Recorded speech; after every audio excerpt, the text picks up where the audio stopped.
3 BHK flat for sale, Gannavaram, National Highway facing, beside airport, Gannavaram International Airport, opposite HCL Software Company, triple bedroom flat, plinth area 1217 square feet, alage car parking, common area to 1524 square feet, HCL Software Company opposite, కేవలం చదరపు అడుగు వచ్చి square feet వచ్చి 3800 రూపాయలు, car parking అట్లాగే lift 24 hours security, national highway facing, beside Gannavaram airport.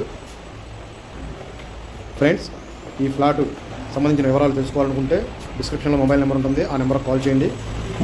Flat visit చేయాలన్నా కూడా mobile నెంబర్కి కాల్ చేయొచ్చు. మొబైల్ నెంబర్కి కాల్ చేస్తే ఫ్లాట్ మీరు చూడొచ్చు వచ్చి. ఫ్లాట్ అయితే మాత్రం చాలా బాగుంటుంది, నేషనల్ హైవే ఫేసింగ్. వెంటనే మీరు ఉండడానికైనా సరే, అట్లాగే రెంట్కి ఇచ్చుకోవాలన్నా కూడా మీకు వెంటనే రెంట్కి తీసుకోవడానికి కూడా, ఎందుకంటే హెచ్సిఎల్ సాఫ్ట్వేర్ కంపెనీలో ఎంప్లాయర్స్ ఆల్రెడీ ఉన్నారు కాబట్టి ఇదే అపార్ట్మెంట్లో హెచ్సిఎల్ సాఫ్ట్వేర్ ఎంప్లాయర్స్ ఉంటున్నారు. సో అక్కడ ఆల్రెడీ పీజీ కూడా నడుస్తుంది, అందుకని మీకు వెంటనే రెంటల్ ఇన్కమ్ కూడా జనరేట్ అవుతుంది. హెచ్సిఎల్ సాఫ్ట్వేర్ కంపెనీలో వాళ్ళు 15,000 ఆల్రెడీ రెంట్ అనేది పే చేస్తున్నారు. ఓకే ఫ్రెండ్స్, మీకు వీడియో నచ్చినట్లయితే లైక్ చేయండి, షేర్ చేయండి, కామెంట్ చేయండి. Thank you.